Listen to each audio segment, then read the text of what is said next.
নমস্কার, কেমন আছেন সবাই? আশা করি সবাই খুব ভালো আছেন। মুক্ত গগনের আরও একটি নতুন পর্বে আপনাদের সবাইকে জানাই স্বাগত। আজ এতগুলো মাস পরে আবার নিজের দেশে ফিরবো, কি যে ভালো লাগছে। এদিকে আমি রেডি হয়ে গেছি, চলুন তবে এবার বেরোনো যাক। এখন আমরা রয়েছি পুত্রজয়া স্টেশনে। আমরা যেহেতু ডিসেন্ট্রাম থাকি, ডিসেন্ট্রাম থেকে সব থেকে কাছের স্টেশন হলো এই পুত্রজয়া স্টেশন। তবে আমরা যেখানে থাকি সেইখান থেকে আমাদের গ্র্যাবে করে স্টেশনে আসতে হয়েছে। এদিকে ট্রেনও চলে এসেছে, চলুন তবে আগে ট্রেনে ওঠা যাক। আরও একটা দরকারি কথা, আপনারা হয়তো জেনে থাকবেন মালয়েশিয়ার এয়ারপোর্ট অনেকটা বড়। একটা টার্মিনাল থেকে আরেকটা টার্মিনালে যেতে গেলে আপনাকে নয়তো গ্র্যাব কিংবা আপনাকে ট্রেন সার্ভিস নিতে হবে। তবে আমরা যাব টার্মিনাল 2-তে। তো আমরা টার্মিনাল 2-তে যাওয়ার জন্য আমরা নিচ্ছি ট্রেন। তবে এই ট্রেন একেবারে এয়ারপোর্টের মধ্যেই দাঁড়াবে। আর এখানে আরেকটা কথা বলে রাখি, এখানে তো মল কিংবা এয়ারপোর্ট এত বড় বড় হয় যে এর মধ্যে স্টেশন থাকে বা স্টপ থাকে, বাস স্টপ, গ্র্যাব স্টপ। আর আমরা যখন টিকিট বুক করেছিলাম তখন আমরা শুধুমাত্র কেবিন লাগেজটাই নিয়েছিলাম, চেকিং লাগেজ নিইনি। এখন আমরা টার্মিনাল 2-তে পৌঁছে গেছি। আমাদের কাছে এখন রয়েছে যে টিকিটটা কেটেছিলাম বিল, সেই বিলটা জাস্ট এখানে টাচ করলেই ওপেন হয়ে যাবে। তবে আপনাদের আর একটা কথা বলে রাখি, এখানে যারা থাকে তারা অবশ্য টাচ অ্যান্ড গো বলে একটা কার্ড হয়, সেই কার্ডটা করে নেয়। আমাদের একটা আছে, আর একটা নেই। নেক্সট টাইম যখন এখানে আসবো তখন আর একটা করে নেব। এবার দেখায় অনুপ কি করে আসছে। চলুন এবারে এগোনো যাক। এবার আমরা এয়ারপোর্টের মধ্যে চলে এসেছি। মালয়েশিয়াতে যেহেতু অনেকটা বড় এয়ারপোর্ট, কিন্তু একটা সুবিধা আছে, কিছু দূর বাদে বাদে এরকম লেখা রয়েছে যে আপনার কোন দিকে যেতে হবে। তো এই জন্য কোনো অসুবিধা হয় না। আমি যেহেতু মালয়েশিয়াতে একা এসেছিলাম, তো আমি মনে করি আমি যেহেতু একা ট্রাভেল করতে পেরেছি, তাহলে যে কোনো কেউ আসতে পারবে, শুধুমাত্র যদি তার কাগজপত্র ঠিকঠাক থাকে। এবার বলি আপনাদের টিকিটের কথা।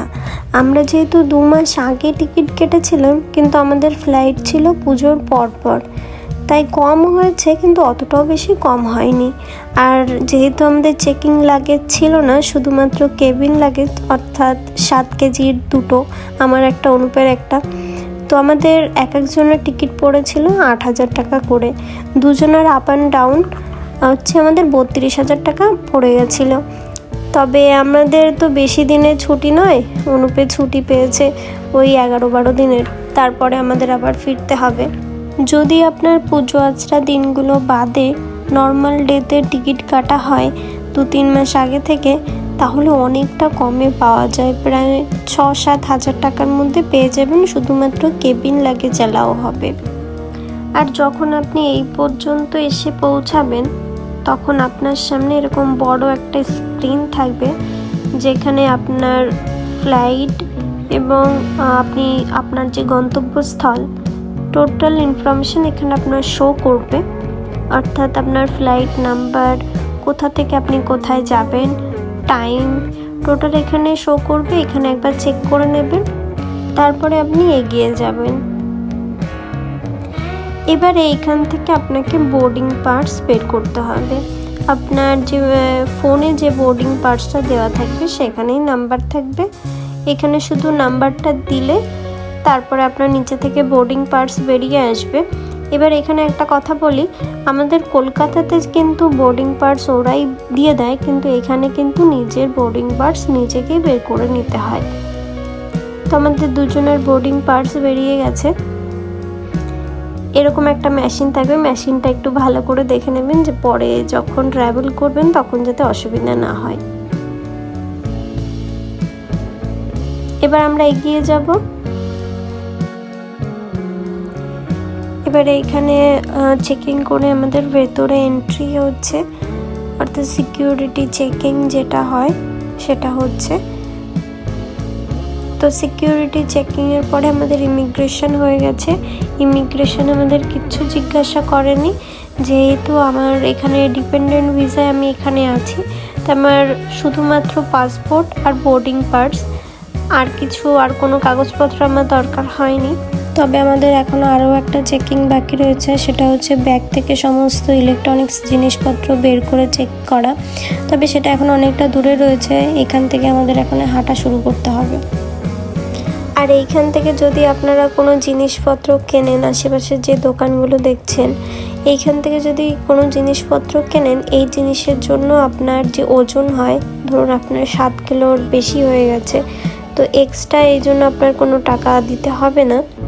কিন্তু এইখান থেকে যদি জিনিস কেনা হয় দামটা অনেক বেশি থাকে, মানে আপনি যদি বাইরে থেকে 10 রিঙ্গিতে কিছু কেনেন তাহলে এখানে প্রায় 18টি রিঙ্গিত এরকম হয়ে যায়। তো চলুন, নিচে আমাদের আর একটা চেকিং বাকি রয়েছে, চলুন তবে এবার নিচের দিকে যাওয়া যাক।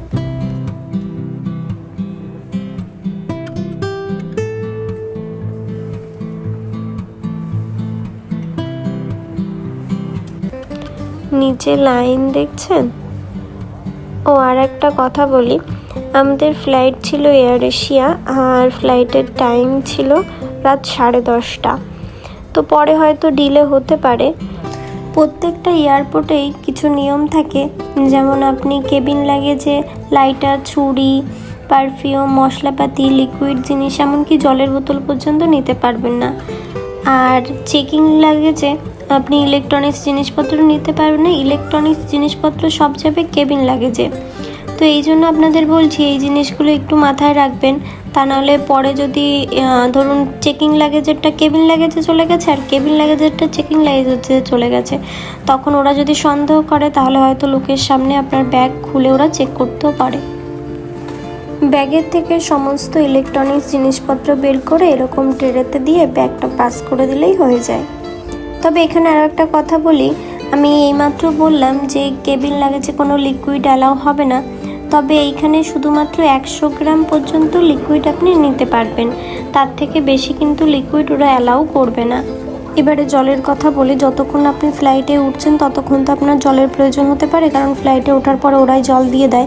তাই বলছি একটা খালি বোতল সঙ্গে রাখবেন, তাহলে কী হবে, চেকিংয়ের সময় ওরা নেবে না বোতলটা, আর ভেতরে আপনি পানীয় জল পেয়ে যাবেন। আমরা এখন রয়েছি লাউঞ্জের সামনে। তো কলকাতাতে যেমন 2 টাকা লাগে লাউঞ্জে এন্ট্রি করার জন্য, তো এখানে কিন্তু টাকা পয়সা কিছু লাগে না। তো লাউঞ্জে অনুপ যাচ্ছে, আমি যাচ্ছি না, কারণ আমাদের ফ্লাইটে খাবার বুক করা রয়েছে, দুজন গেলে পরে প্রবলেম হবে। ও লাউঞ্জে চলে গেছে, আর আমি এদিকে একটা ভালো দেখে সিট খুঁজছি কোথায় এই ব্যাগ ট্যাগ নিয়ে বসতে পারি। তো চলুন।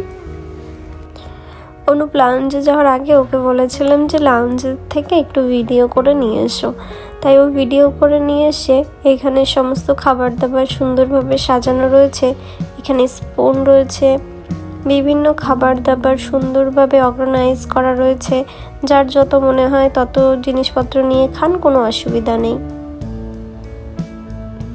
আর এদিকে আমি আশেপাশেটা একটু ঘুরে দেখছিলাম, এখানে চকলেটের কালেকশন রয়েছে হিউজ। এটা কিন্তু একটা বই নয়, এটাও একটা চকলেটেরই বাক্স। তো এখান থেকে জিনিসপত্র কিনলে আপনার কোনো ওয়েট করতে হবে না, কিছু না, সমস্ত কিছু ফ্রি, বাট প্রত্যেকটা জিনিসের প্রাইসটা অনেকটাই বেশি।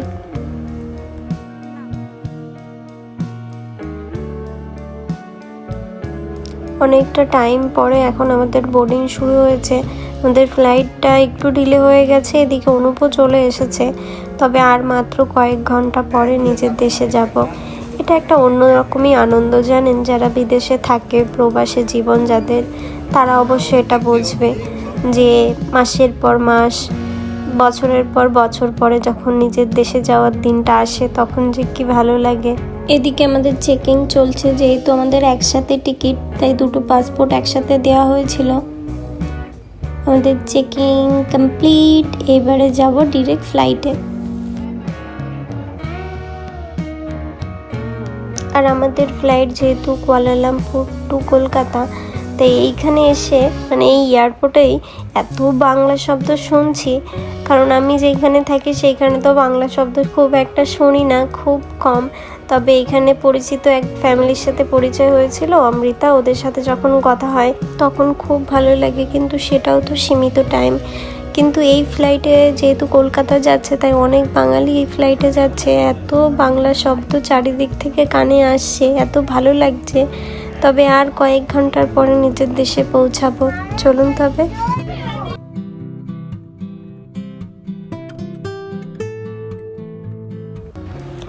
আমরা চলে এসেছি ফ্লাইটে। তবে এখন কাজ হচ্ছে আমাদের সিট খুঁজে বের করা। এটা হলো আমাদের সিট, দুজনের সিট পাশাপাশি রয়েছে। ফ্লাইটে উঠে আমাদের ফ্লাইট ছেড়েও দিয়েছে। তবে ফ্লাইটে উঠে 3-4টে কাজ রয়েছে, যেরকম আপনার ফোনটা ফ্লাইট মোডে রাখতে হবে, সামনে যে টেবিলটা থাকে সেই টেবিলটা বন্ধ করতে হবে, আপনার যে সিটটা থাকে সেই সিটটা সোজা করতে হবে এবং সিট বেল্ট পরতে হবে। নিচে রয়েছে কুয়ালালামপুর। কি সুন্দর লাগছে না রাতের বেলায়, চারিদিকে এত আলো। আমরা তো তারা দেখার জন্য সবসময় উপরের দিকে তাকাতাম, কিন্তু নিচের দিকে তাকিয়ে তারার থেকে কিন্তু কম সুন্দর লাগছে না। যেহেতু আমাদের রাতে ফ্লাইট আর আমরা ইন্ডিয়াতে গিয়ে পৌঁছাবো রাত 1টার দিকে, যেহেতু আমাদের ফ্লাইট ডিলে ছিল, তাই এখন একটু ঘুমিয়ে নেব, চেষ্টা করব ঘুমানোর, যেহেতু ফ্লাইটের একটা শব্দ থাকে। তো চলুন একটু ছোট্ট করে ঘুম দেওয়া যাক। আমরা পৌঁছে গেছি কলকাতা এয়ারপোর্টে। তবে ফ্লাইটে আমাদের খাবার দিয়েছিল, বিরিয়ানি ছিল, ড্রিঙ্কস ছিল, আমেরিকানো ছিল। তবে জানি না ওই ভিডিওগুলো কোথায় গেল, এডিটিং করবার সময় আমি কিচ্ছু পাইনি। আর এখন আমাদের অবস্থা এরকম, চুল টুল পাগলের মতো। আর ফ্লাইটে খাবার ছিল, খাওয়া দাওয়ার পরে দেখলাম লিপস্টিক কিচ্ছু নেই, তাই মাস্ক পরে রয়েছি। এখন আমরা যাবো ইমিগ্রেশনে, তারপর বাড়ি। চলুন তবে এই পর্বটা এখানে শেষ করছি। দেখা হবে নতুন একটা পর্বের মধ্য দিয়ে। আমার এই পর্বটা যদি আপনাদের ভালো লেগে থাকে আমাকে কমেন্টে অবশ্যই জানাবেন এবং একটু লাইক করতে ভুলবেন না। টাটা।